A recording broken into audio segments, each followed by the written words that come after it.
বাংলার জমিনে অনেক জায়গার মধ্যে তাফসীরুল কোরআন মাহফিল হচ্ছে, কিন্তু ফজরের নামাজের সময় দেখা যায় নামাজি নাই।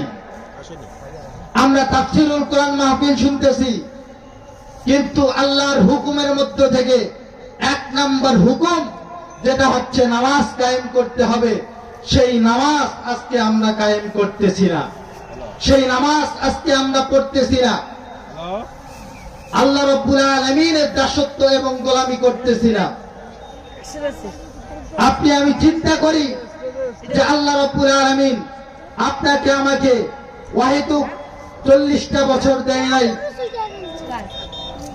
কবি তো কত সুন্দর করে বলেন, हम मुसलमान हैं मगर मुसलमानी नहीं, हम में ईमान है मगर ईमान कामिल नहीं। আমরা মুসলমান, কিন্তু আপনার আমার মধ্যে মুসলমানের মুসলমানিত্ব নাই। আপনি আমি ইমানদার দাবি করি, কিন্তু আপনার আমার মধ্যে ইমানদারের ইমানদারিত্ব নাই।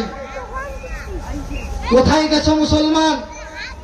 গুনাহ করতে করতে গুনার কোন সীমারেখা নাই, মাথা থেকে শুরু করে পা পর্যন্ত গুনায় ডুবাইয়া আমরা